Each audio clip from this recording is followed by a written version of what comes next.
एक छोटे से गांव में काव्या, राज और नील तीन जिगरी दोस्त रहते थे। गर्मियों की छुट्टियों में उन्होंने फैसला किया कि वे गांव के पास वाले काले जंगल की सैर करेंगे। लोगों का मानना था कि उस जंगल में जो भी गया वापस नहीं आया। राज बोला, अरे सब अफवाहें हैं, चलो मजा आएगा। नील थोड़ा डरते हुए बोला, अगर कुछ सच निकला तो? काव्या ने मुस्कुराते हुए कहा, अगर डर गए तो मर गए, इसलिए डरना नहीं है। तीनों टॉर्च, नक्शा और कुछ जरूरी सामान लेकर जंगल में घुस गए। रास्ते में अजीब सी आवाजें आने लगी। कभी कोई शाख हिलती, कभी पत्तियों से कोई चलता हुआ दिखता। जानवरों की आवाजें गूंज रही थी। आगे चलकर उन्हें एक पुराना टूटा हुआ मकान दिखा।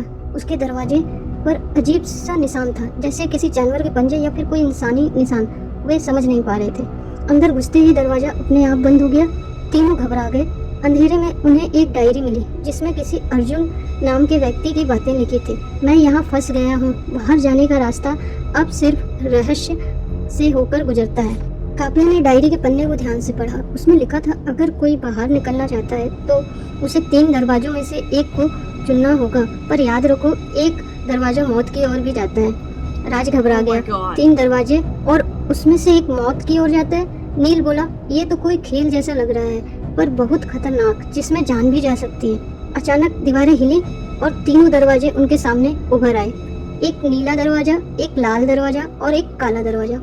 हर दरवाजे के ऊपर एक संकेत था। नीला दरवाजा जहाँ पानी बोलता है, लाल दरवाजा जहाँ आग सांस लेती है, काला दरवाजा जहाँ साया दिखता नहीं पर पीछा करता है। तीनों ने एक दूसरे की तरफ देखा और कहा, काव्या ने कहा, नीला दरवाजा सबसे सुरक्षित हो सकता है, पानी बोलता है मतलब गूंज या बहाव।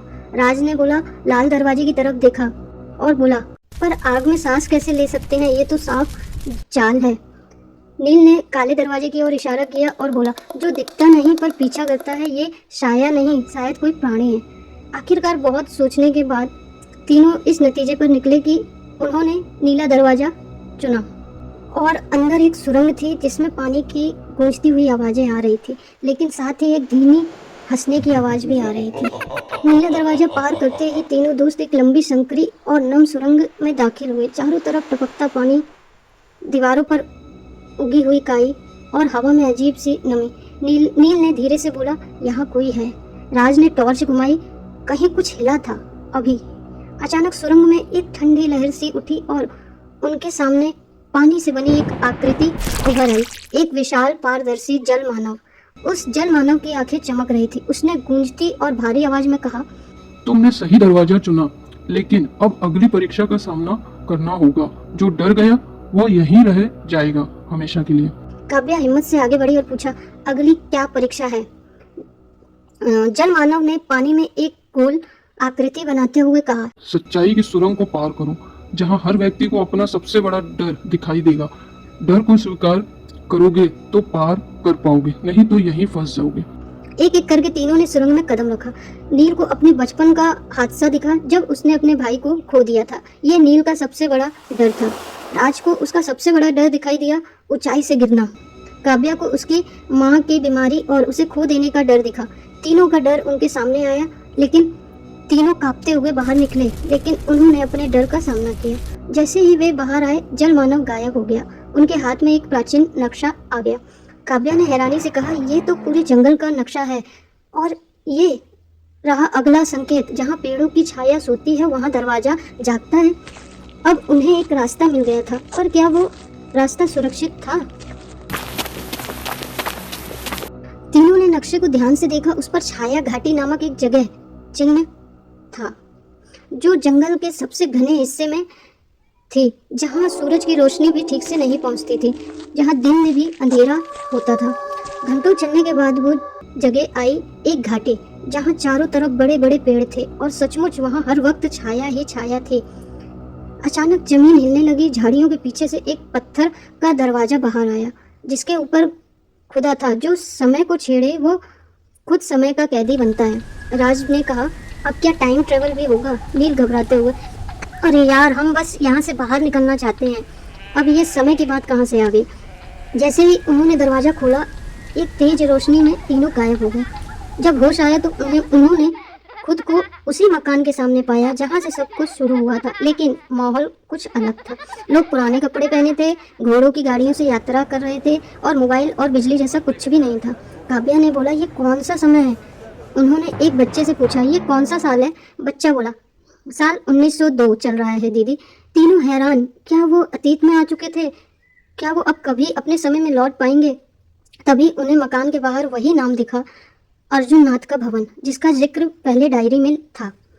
अब बात साफ हो चुकी थी, अर्जुन सिर्फ एक नाम नहीं था, वो कोई टाइम ट्रेवल हो सकता था, और इस रहस्य की जड़ वही है।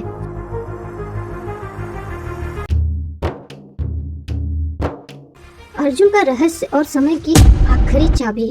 तीनों अर्जुन नाथ की हवेली के अंदर दाखिल होते हैं। वहाँ सब कुछ प्राचीन था, लकड़ी की सीढ़ियाँ, तांबे की दीवारें, घड़ियाँ और दीवारों पर पुरानी तस्वीरें। अचानक उन्हें एक बूढ़ा आदमी दिखा, सफेद दाढ़ी, आंखों में चमक। तुम लोग भविष्य से आए हो ना? उसने शांत आवाज में पूछा। काव्या हैरान हो गई, आपको कैसे पता? बूढ़ा मुस्कुराया, क्योंकि मैं भी कभी वहां से आया था, मैं ही अर्जुन नाथ हूँ। अर्जुन ने बताया कि वो एक वैज्ञानिक था जिसने समय दरवाजा बनाने का प्रयोग किया था, लेकिन जब वो 1902 में फंस गया तब से कोशिश कर रहा था उस दरवाजे को फिर से खोलने की। राज बोला, क्या अब हम भी वापस नहीं जा पाएंगे? अर्जुन बोला, हाँ आप वापस जा पाओगे, लेकिन उसके लिए तीनों की हिम्मत, दिमाग और सच्चाई की परीक्षा फिर से लेनी होगी। और सबसे बड़ी बात, तुम तीनों को चाबी ढूंढनी होगी जो वृक्ष के नीचे छुपी है। अंतिम मिशन शुरू हुआ। समय वृक्ष तक पहुंचना आसान नहीं था। उस रास्ते में एक भूल भुलैया थी जिसमें आवाजें आपके सामने गहरे डर को दोहराती थी। नील की आवाजें उसे रोकने लगी, लेकिन काव्या ने उसका हाथ पकड़कर कहा, तू यहाँ तक आया है, अब पीछे मत हट, पीछे हटेगा तो यहीं रह जाएगा। राज को एक पत्थर की दीवार पर छिपा हुआ संकेत मिला, जहाँ पानी और आग मिलते हैं वही समय की रेखा बनती है। तीनों ने मिलकर समय वृक्ष की जड़ें खोदनी शुरू की। वहाँ एक चमकती हुई चाबी निकली जो हवा में तैर रही थी। जैसे ही अर्जुन ने चाबी दरवाजे में लगाई, एक गोल रोशनी का द्वार खुला। अर्जुन मुस्कुराया और बोला, अब तुम जा सकते हो, अगर कभी वापस आना चाहो समय तुम्हारा इंतजार करेगा।